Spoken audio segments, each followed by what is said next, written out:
Yoriichi's strength is out of this world! His presence was so overwhelming that the first time Muzan saw him, he immediately made up his mind to marry this person and live happily ever after. This chicken is cold.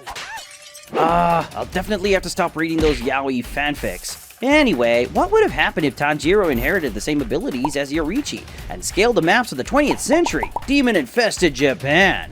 Let's find out. Once again, tragedy strikes and Tanjiro's family perishes due to Muzan's sudden appearance. Tanjiro, who is now a Demon Slayer mark holder, reaches his home after a long night, sensing the abnormality of the situation from miles away. His eyes dilate and he falls into a trance-like state as he witnesses his family mushed into a pile of flesh and bone, devoid of a single ounce of life. As Tanjiro stands there, lost in his own mind, suddenly Nezuko attacks him out of a blind spot. Tanjiro immediately punches down Nezuko without a second delay, still processing the fate his family has suffered. Tanjiro, who's grown to be a phantom of brute force, stares down his now demon sister, who struggles to get up after the blow to her neck. Tanjiro snaps out of the confusion and tries to lift Nezuko up. However, she attacks him with blinding rage and the thirst for his blood.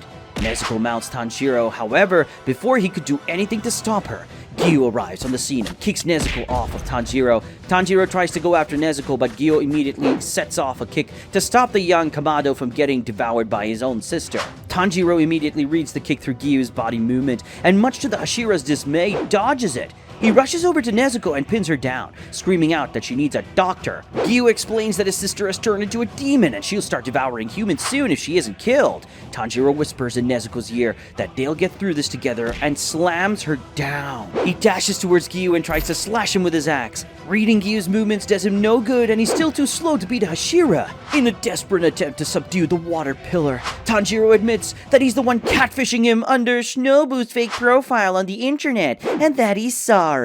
Kidding! Tanjiro tackles Gyu down on the snow and notices that Nezuko has regained consciousness. He orders Nezuko to run, however the memories of her past fill up Nezuko's mind and she rushes to save her brother. She kicks Gyu away and starts guarding Tanjiro, surprising the water pillar. Tanjiro is relieved to see his sister protecting him, but before he could say anything, an axe hits Tanjiro's head and knocks him out. He wakes up and finds a muzzled Nezuko lying beside him.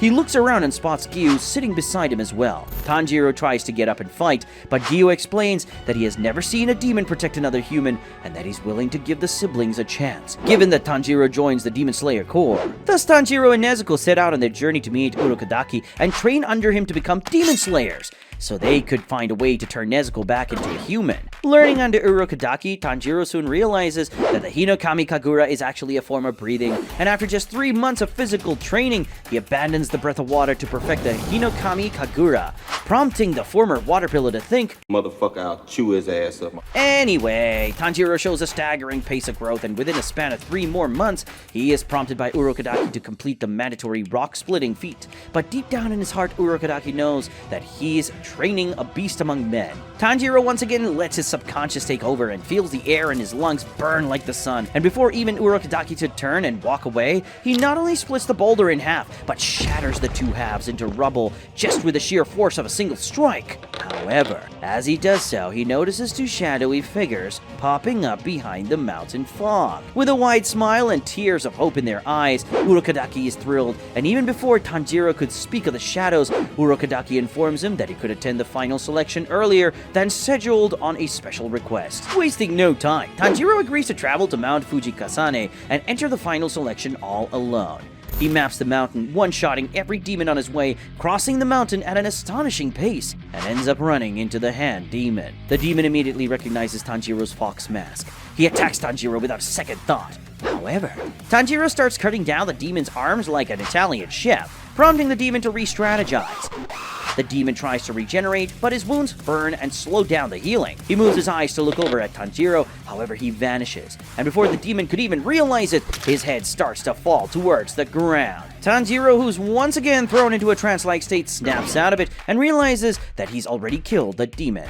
Tanjiro recollects the mere seconds he was in that state and recalls that he could actually see the muscles of the demon move with his eyes.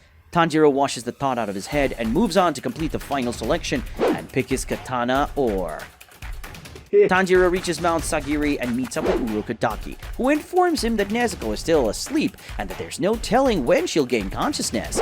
2 weeks pass and Tanjiro's katana is delivered to him by none other than the head of the swordsmith village, Techin himself, along with Hagenezuka. They eagerly wait for Tanjiro to unsheath the katana and hold it, and as he does, the sword turns bright red, making their jaws drop.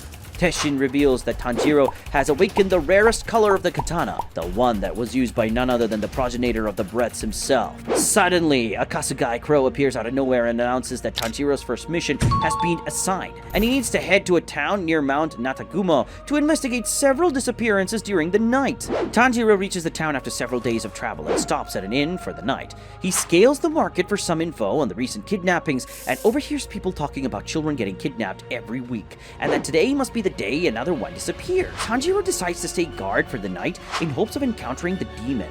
However, as he waits in pursuit of the possible assaulter, he is surprised to see the culprit. Tanjiro climbs onto the roof of the inn and notices a shadowy figure jumping off the roofs of the houses while carrying a child in his arms. Tanjiro follows the shadow and, using his transparent world abilities, realizes that the kidnapper is no demon, but a man dressed in all black. He immediately accelerates towards the man and snatches the kid from his arms. Before the kidnapper could even react, Tanjiro swung his sheathed sword and hit the man with the hilt, knocking him out. As the kidnapper regains consciousness, Tanjiro unmasks him, only to come across a shocking revelation. The culprit is revealed to be the big subscribe button to the channel, and Tanjiro indiscriminately slaps it to 20k, and I think you should too. Anyway, Tanjiro tries to unmask the man to find out his identity. However, he's tricked as the man unties himself while pretending to be unconscious. He lets loose a smoke bomb to escape Tanjiro's sight and vanishes into the dark. Tanjiro desperately looks around to find the man. However, as the smoke settles, the man takes off his mask willingly, revealing a pretty face and white locks. He introduces himself as Rei Tenjin, a shinobi. He vows that the next time they meet, the outcome won't be the same. As Rei leaves using another smoke bomb, Tanjiro focuses his attention on the kid and takes him to safety. He leaves the kid with the authorities along with a letter informing them about everything that has been happening in the town. He submits the report of the mission through the Kasugai Crow and moves on to his next mission, crossing Mount Natagumo in the process. However, as soon as night falls and Tanjiro starts closing down on the mountain, he starts to feel the distinguished pressure and silence surrounding the mountain, which are usually preceded by a demon attack. His hunch soon comes to life as he comes face to face with the Upper Moon 5 Rui.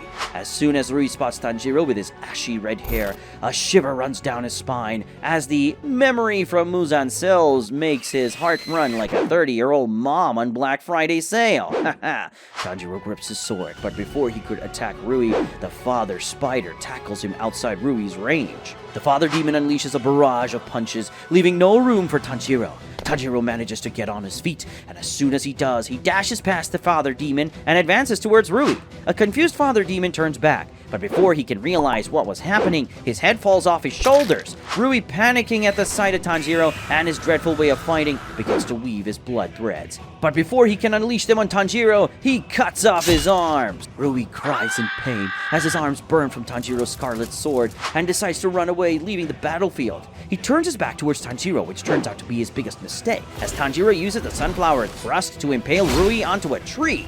Tanjiro begins to question Rui by pushing his sword deep into his chest. Soon, Rui's will begins breaking, but before he could utter a single word about Muzan, he crumbles onto the floor, turning into mush. Tanjiro is perplexed, trying to piece together what just happened. Meanwhile, at the Infinity Castle, all 11 remaining demon moons are summoned. Kokushibo is shocked beyond belief, as this is the first time in history that this has happened.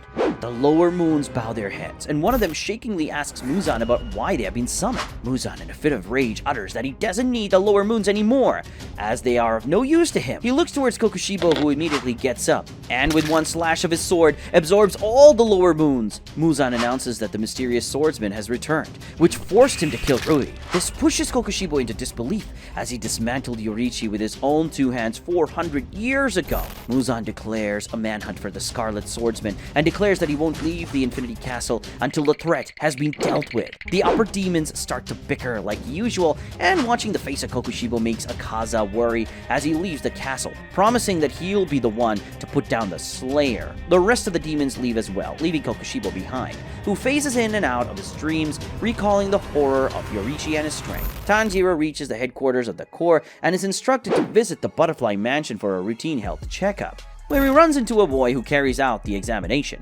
As soon as he leaves the mansion, Tenjin appears out of nowhere and releases one of his smoke bombs, which Tanjiro easily avoids. Tenjin, with a smile on his face, lauds Tanjiro for his strength, but Tanjiro is not amused by this transgression. Noticing the glare on Tanjiro's face, Tenjin assures him that it was just a joke. However, his face turns serious as he states that Tanjiro would have been a hashira by now if it wasn't for his low rank. Tanjiro starts walking away, but Tenjin once again stops his way and invites him to be one of his wives.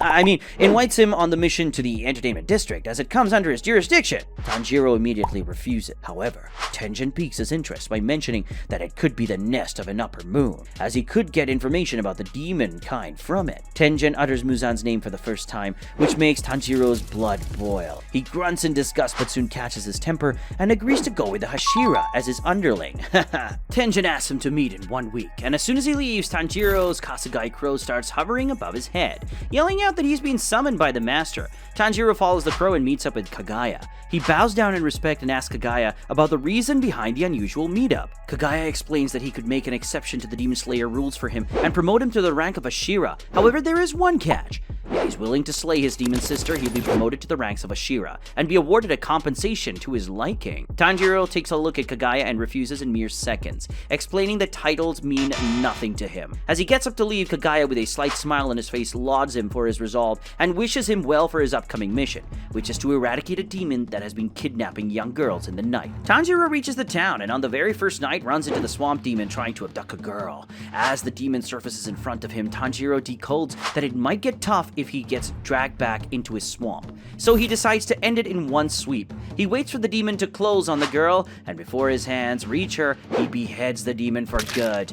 The girl leaves after thanking Tanjiro, but as he sheaths his katana, he's suddenly attacked by an unknown projectile from behind. Tanjiro manages to avoid them without much difficulty. However, as he turns to look at his new foe, he's awestruck as he notices no one behind him. Tanjiro grips his katana and takes a fighting stance, but suddenly, a few darts are thrown at him from the right. Tanjiro manages to avoid the darts and manages to get a look at them, deducing that they're made up of water. Tanjiro once again takes his form, and before the darts could hit him, this time, he runs in the opposite direction and cuts open a vase that is kept nearby.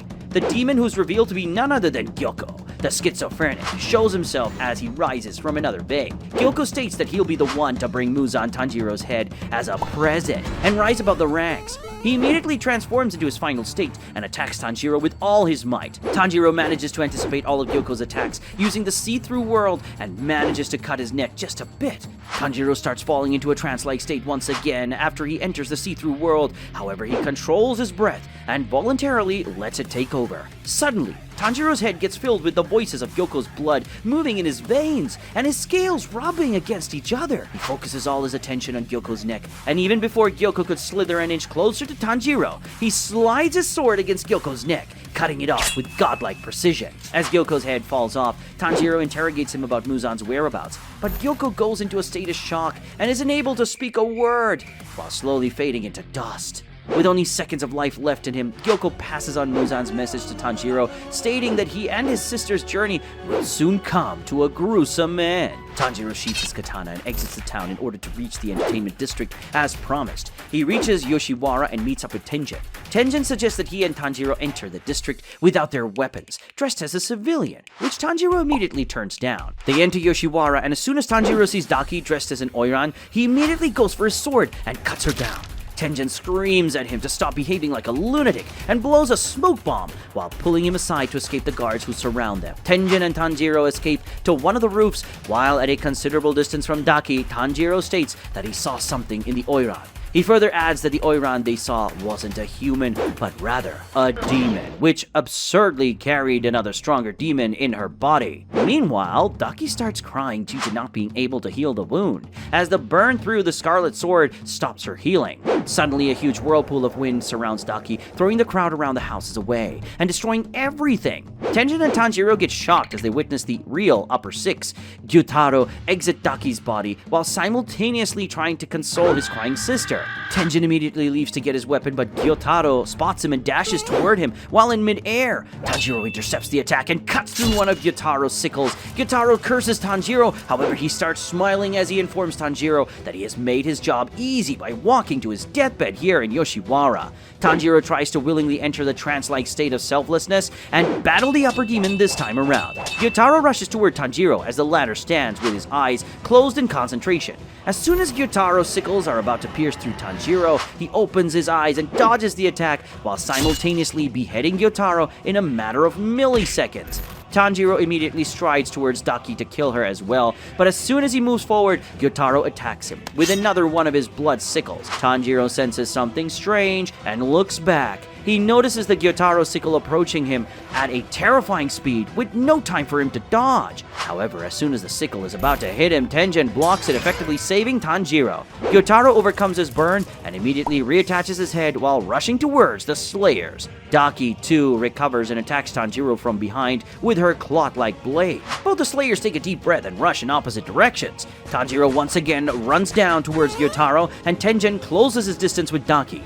When they are about to strike down both their necks simultaneously, a gust of cold wind blows from the side, and the environment soon fills with the smell of death as Anya from Spy X Family arrives in the entertainment district. Okay, no more jokes. Doma enters the entertainment district with a wicked smile. He asks Gyotaro about the reason behind him hogging all the fun and not inviting him, while Gyotaro scoffs at him. Tenjin immediately sends out a Kasagai Crow for reinforcements, but Doma freezes it to death, stating that Tenjin's good looks don't match his notorious personality at all.